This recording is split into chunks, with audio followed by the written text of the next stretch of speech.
Welcome to this video in which I'm going to be making this rose themed coaster, and to do this we're going to be starting with a template file which I'll make available in the comments in this YouTube video. Okay, so what I have here is the actual CAD file that creates this coaster here. And just a few things to highlight here. We have got a diameter of 90 millimeters, and then we have a rose pattern that has been repeated, this rotational symmetry, and the blue line indicates with our laser cutter that it's going to be cutting through the material. So the way I've created this is I've basically taken an image from the internet, placed it, vectorized it, scaled it down, placed it inside a torus here with an external diameter of 90 millimeters, cleaned it up, done this rotational symmetry effect, and then made sure the color codes are correctly applied. And I'm going to be going through that process right now. Now, the first thing is when we're choosing a graphic off the internet, three things to consider here. First of all, it should really be black and white, because when I do a monochrome vectorization, it's going to end up with the best quality. Secondly, it wants to be high resolution, so we get a high resolution conversion. And thirdly, we want to make sure we have something that has got a continuous black fill so that it will work when we're cutting it out of the wood or material in the laser cutter. And you can see that this is actually one continuous profile of black. If you have something that has separate little elements, then they're going to fall away like confetti when you laser cut it, and that's not going to work. Or you're going to have to do some modification of the original graphic. Okay, so let's just make sure that we're going right back to basics here. I'm going to be starting by vectorizing this, and I can do that by going to bitmaps and vectorize bitmap, or I can come along to the left-hand side here and choose tool A8, which is the vectorize tool.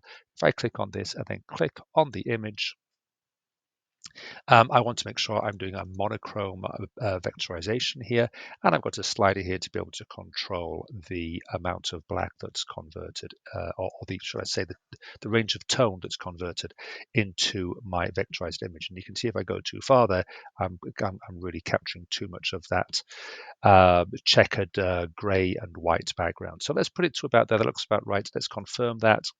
Let's go custom settings, because I know this is a high resolution image, so I can go to maximum resolution there, and that's just going to ensure that I get the best quality conversion. Okay, so this is going to be finished now, and if I have a look at this, first of all, I can see I've replaced the original image, which actually I don't want to do. So I'll look at how I'm going to fix that later. But also, there seems to have been a line in that original image, which has come through as an additional vector. And if I click on this and go to Start Edit, I can see that that is actually a vector line there that is kind of just messing things up. So actually what I'm going to do here is I'm going to undo that vectorization process. And look, there I can see the line that caused the problem. So let's do this again now, and let's actually take this image here. Let's copy and paste it, and then let's vectorize the copy, because then I still have the original graphic as part of the evidence of my design, of my CAD file for my design folder. Okay, so let's go again and do the vectorization with tool A8. Click on this image, and now I'm going to bring the luminance down to the left. And obviously I don't want to go too far there, but let's try that about there. Click on OK. Again, maximum conversion resolution there, and hopefully we'll have a version that doesn't have that line running through the middle. Okay, so that is looking so much better, but I can see there is just a little anomaly. There's a little anomaly, in fact, there's anomalies happening just here on the end of these little lines here. So actually what I'm going to have to do here is do a bit of cleaning up. So let's select this image. Let's go to Start Edit. I'm going to select the two nodes that create that shape and go to Delete Segment here in the bottom right hand corner. And now as well, if I zoom in on this, I can see there are all these little errors here as well. Again, delete segment, just move around here, pixel peep this a little bit, and just tidy it all up. Okay, so there. Anything else I'm missing here? I'm just going to kind of whiz around here, see what we have. Anything over here? Yes, there's some there, and some there as well. And I think that is going to be pretty much it. I'm feeling good about that. Okay, so oh no, look, we've got all the text at the bottom as well, which you don't want because I grouped the text to the image. So let's select all that. Now then, can I just press the delete key on the keyboard? No, I can't. It's not letting me do much with that, which is interesting. So let's have a see. How am I going to get rid of those? That is interesting. Okay, so let's end edit there. I wonder if what I can do is ungroup this. Okay, and then now can I take that? Yes, look, now I can just select that. So that was edit and ungroup, or control and U to ungroup. And now I can just delete that. Okay, that's interesting how it kept that text. How interesting. It was grouped together. It kept that text as a text object, even though it had vectorized the graphic. Okay, very good. Okay, let's pull that to the side there and let's see what we're going to do now with the coaster circle. So for this, I want to have a diameter of 90 millimeters. So I'm going to come to the circle tool, which is tool A2 in the top left corner there. I'm going to hold the mouse button down and go along to the second tool, which is draw a circle with a given center and radius. And I want to define here that this is going to have a radius of 45 millimeters. Let's make sure I change all of that there.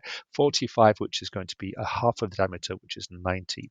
Let's click on OK there. I'm going to make sure I've got a gridlock turned on, and I'm going to make sure that I have got this in black. Okay, and let's just drop that in here. Now I'm going to drop it below the previous image there, just so everything looks nice and neat and aligned. Okay, now I want to do an internal diameter here and a torus width of 2.5 millimeters.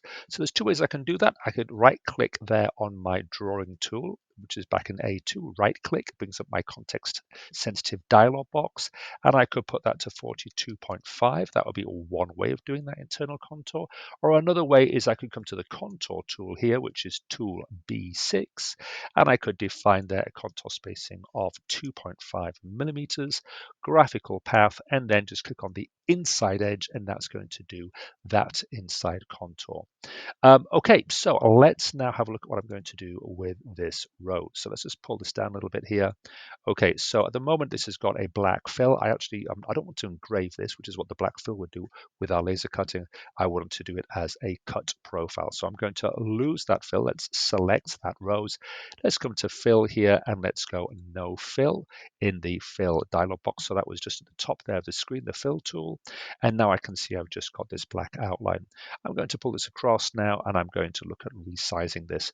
Now, when I'm resizing things, of course, I've got to make sure that I scale this rose in proportion.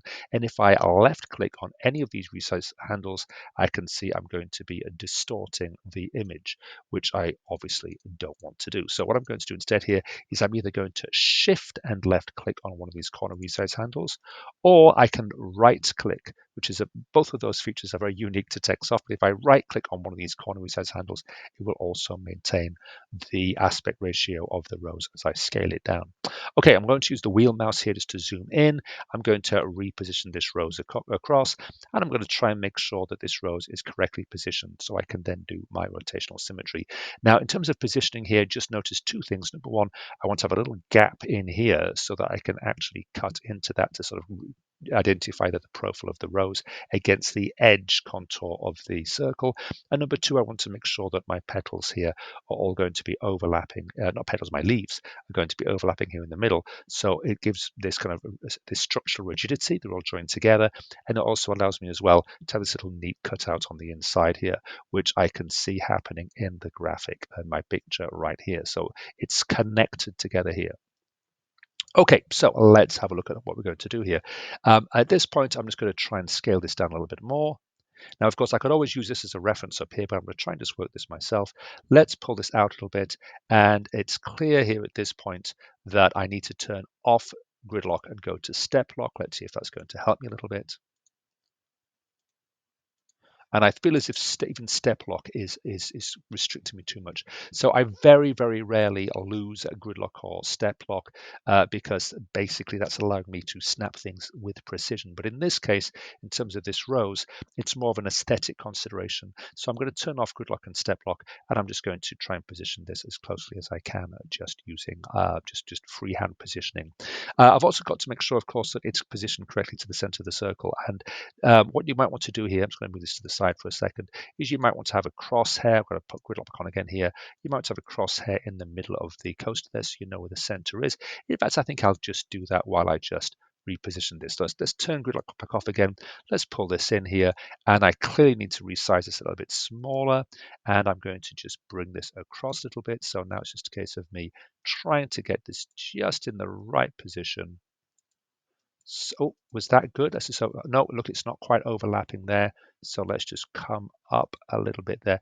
That's looking good. And how is it looking in the middle there? Let's see how that works. Now, I feel as if now I want to actually get rid of that crosshair. So actually, part of me thinks what I'm going to do at this point, now this is not copying my model here, but what I'm going to do is take this, I'm going to copy, make sure gridlock's turned on here. I'm going to paste that. I'm going to drop it down here, and I'm doing this because now I have a history of the actions that I'm doing. Let's just delete that crosshair there. And now when I put this into my design folder, I can explain the purpose of the crosshair, what I'm doing in terms of the process of vectorizing this image. Of course, what I should really have done is I should have left my rows there as well so I could see the progress. But anyway, I've got the rows there to refer to. And yeah, I can basically show in my design folder the technical process I've gone through to make this coaster. I think I'm going to stop in this video right now. I'm going to have a second video which is going to continue with how we come from this stage here to the final coaster design. So I will see you there.